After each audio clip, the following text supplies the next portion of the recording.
here to Tin Station in London.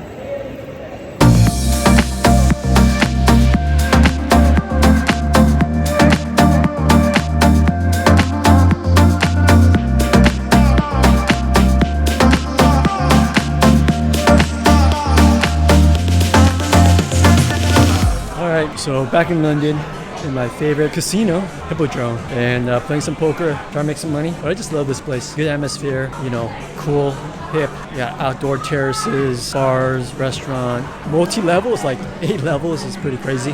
Yeah, pretty exciting. And so far played about 2 hours, about 125 pounds. Bought him for 400, so that's pretty good. Can't complain. Running decent. Hit a set on the flop and the pre-flop aggressor check back, so I had to bet on the turn, and he raised me. I had middle set. It was Jack 8 deuce on the flop, so it went check all the way around. Turn, I bet 10, and he re-raised me. I just called, put him on either a bluff or overpair, maybe pocket jacks, maybe a straight draw, and the river came a queen, which did complete the straight. I checked to him, hoping that he would continue to bluff if he did, if he was indeed bluffing, or, you know, bet if he's got like an overpair or something like that, or pocket jacks. If he had pocket jacks, which means he had a set of jacks, he would bet something reasonable, so I can just basically check call. And he bet 50 pounds, and I snap called, and he mucked his cards. So apparently he was trying to bluff me out on the turn with absolutely nothing, maybe 2 high cards. Because he didn't show, he didn't sum up. Running good so far. This is the bar I love. Bar, casino, everything. Hippodrome in London. If you guys watch this and you play poker, gotta come through.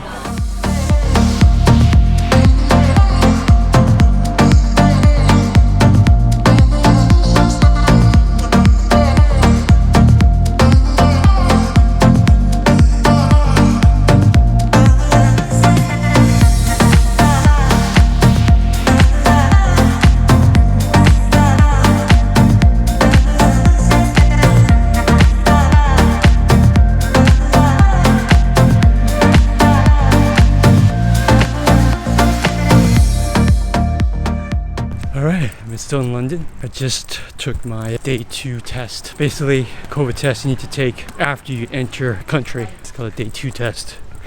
And you're supposed to take it from wherever you're staying. Obviously, you have to have your packaged mail to your accommodation location first, like your hotel. And then you take the test. And then you have to find a drop off location. You can't just drop in the mailbox. You have to find a specific spot in London. And lucky for me, none of the spots, or none of the drop boxes are close to where I'm at. So I've been walking for the last 25 minutes. I need to get there by 5 o'clock, and it's like 4:45. And from Google Maps, it looks like I am 15 minutes away. So I'm right on the cusp of getting rejected at the door. So I better continue to walk fast, if not jog, and get there in time and drop off the damn test results. Not results, actually, the test sample, so that they can go ahead and do the lab work. Alright, I think I just got here on time. Package box drop off. Alright fellas, walking the streets of London, hustling bustling on a Sunday. On the way to get my haircut, or my fade, my skin fade from this barbershop that I found online. So I won't have to wear this cap later today. I like to get fresh cuts, cities that I'm visiting, and, you know, see if they do any different from us in the States. Get a skin fade. Google gave this place 5 stars, so we'll see what happens. A 30-minute walk, so I'm getting my cardio, and I'm gonna walk past Buckingham Palace. Buckingham Palace is where the Queen resides. Yeah, and so then I was wearing... let's see how it looks from outside. And we're here, Buckingham Palace.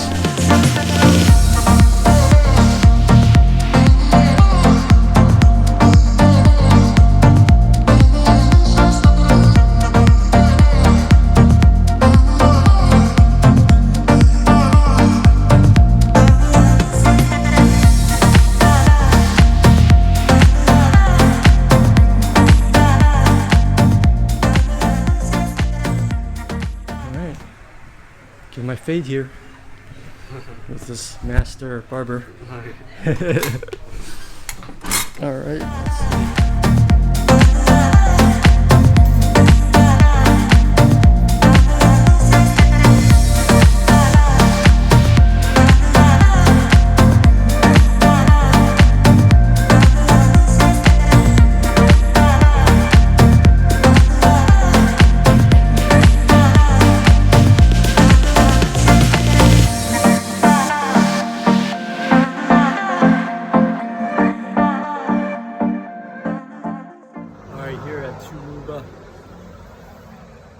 Drinks with my friend.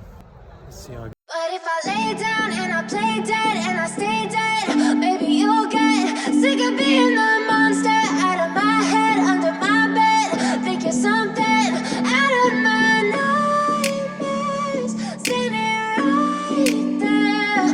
But if I lay down and I play dead and I stay dead, then will you get bored of killing me? Silhouettes of you are like a taunt. Never really know just what you want. Alright, just wanna kind of recap what happened yesterday. Got my fade from the barbershop. They did a really nice job on the fade. It was very smooth and very even, so I was quite impressed. Cost 38 pounds, which is probably over $50 US, which is on the more pricier side, obviously. For a good fade, I don't mind it. I would definitely go back again. And after that, you know, I had drinks with my friend over at Turuba. Nice place, nice ambience. Drinks were good, but a little slow. It's very surprising. Google reviews were quite high at 5 stars, close to 5 stars out of 60 some reviews. It was, you know, nice place. I was expecting a little bit more, you know, people hanging out, enjoying drinks and such, but wasn't too busy. Drinks are pretty expensive, but you know, you expect it from a nice posh area in a nice hip bar lounge. It was like 63 pounds for 4 drinks. That's probably about $80. So definitely on the pricier side for 4 drinks. And then, yeah, so that's about $20 a drink. Yeah, that's definitely on the pricier side. But I'm in London, and when you're in London, you can't expect to, you know, save money too much. But the good news is I have been, you know, playing some poker, and I've been running pretty well. The last 2-3 sessions, I've come up over 1,500 pounds, so it's about, you know, $2,000 or so for a 1-2 game. That's pretty good. I mean, I love the casino itself, and definitely go back again. Eventually move up in stakes. You know, once I get better, I would probably jump up to the 2-5 table. It takes time. You just gotta take baby steps. You know, for any of you who are watching that also likes, you know, poker, you just got to spend time learning the game and slowly work your way up until you really feel comfortable with the more competent players that you'll be facing when you get to the 2-5 table. It's right now, it's not gonna earn me a lot of money by playing poker, but it's a way of just working mental game, working the side hustle, you know, improving my memory, just all sorts of things. It's not quite worth, you know, the time that I invest if I look at it in terms of dollars per hour. But I think eventually once you get up to the 5-10 table, then, you know, each session is probably $2,000 to $5,000 dollars, you know, up or down. Obviously you can't always win, but you know, eventually I'll get there. But it's always going to remain as a side hustle for me. Ultimately, I think business for me is more important. Running my business, continue to do these vlogs, which I enjoy, is my ultimate goal, and poker is sort of a bonus. So there you have it. I'll talk to you guys soon.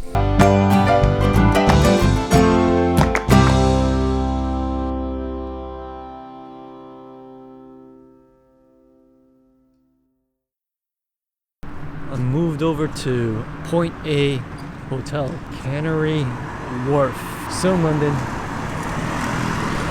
East London right now, so pretty nice, a little bit different. I've been in West London for the past couple of weeks, so changing it up, checking out what's going on here in East London. It's a little bit more chill, you know. I guess it's sort of the financial district as well. This hotel seems so far not bad. Pros and cons. I'll bring you inside the room in a bit, but first gotta go get some food. And there's a shopping mall here as well. It's called Cobo Square, and let's get some food, fill up the stomach, and shoot some more videos.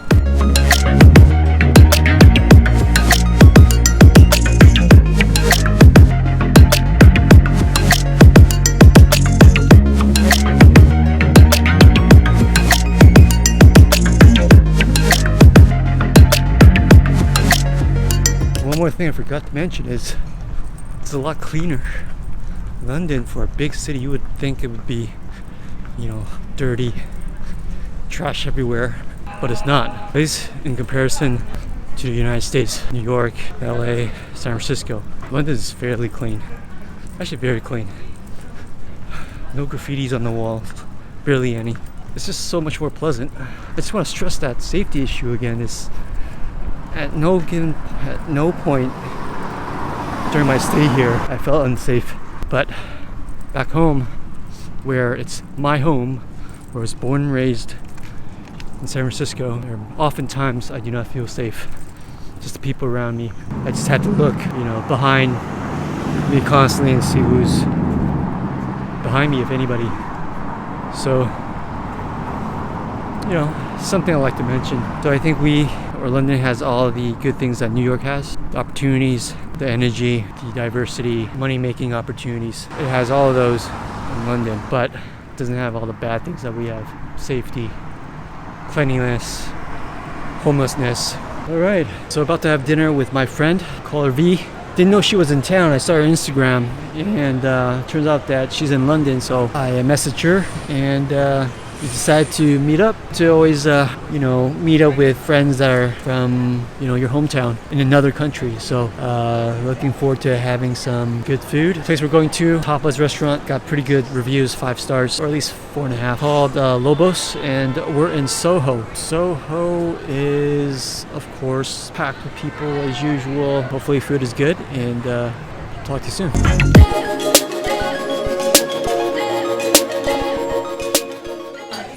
Oh, it's all me. Prawns, peppers. Go for it. I've captured it already. Are you camera shy? Are you camera shy?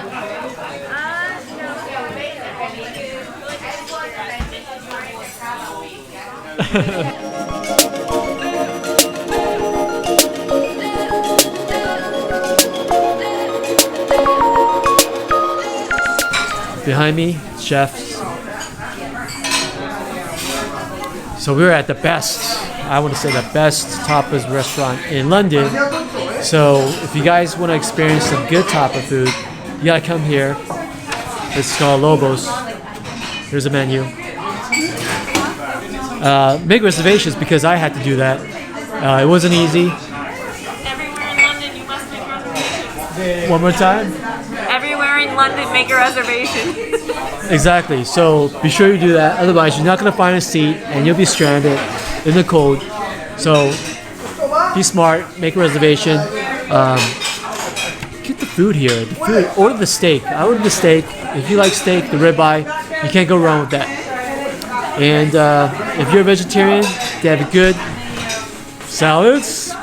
Can't get excited off of salads, but they have the salads. The Patron peppers, mushroom tortilla and manchego, great cheeses, great cava, sparkling wine. It's great. All right, what's good? Vegetarian. Oh, you did? Did you? Yeah, I said that. One more time. Let's see. Padron peppers, really good. Every once in a while, you get a really spicy one, so watch out. One out of every time. Whoa. On fire. There you go. The mushroom tortilla was really good. Very filling. Very filling. It's a good gut bomb. It's a happy gut bomb. Okay. Salad actually was great. Light. They had some like cashews or nuts on the top. With some That did it. zest. That did it. That did it. I would totally grub out on the double chocolate pistachio cake when I'm gonna withhold. Instead. And we're gonna go with some cava, but also in the raw. Yes. So dry. There we go. 2 Brits. Stay safe. And then don't get drunk. Cheers to London. London town.